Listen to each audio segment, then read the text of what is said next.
আসছেন, তারপর দলীয় কাউন্সিলের নির্বাচিত চেয়ারপারসনের দায়িত্ব গ্রহণ করেন।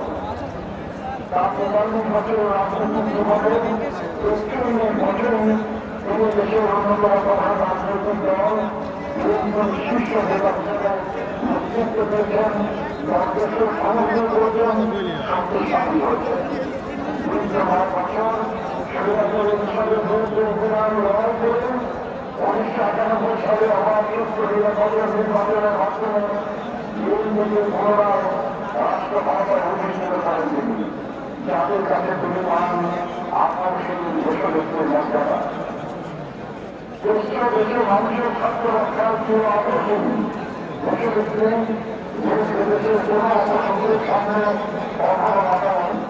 তিনি বরাবর থেকে গেছেন দেশের মানুষের পাশে।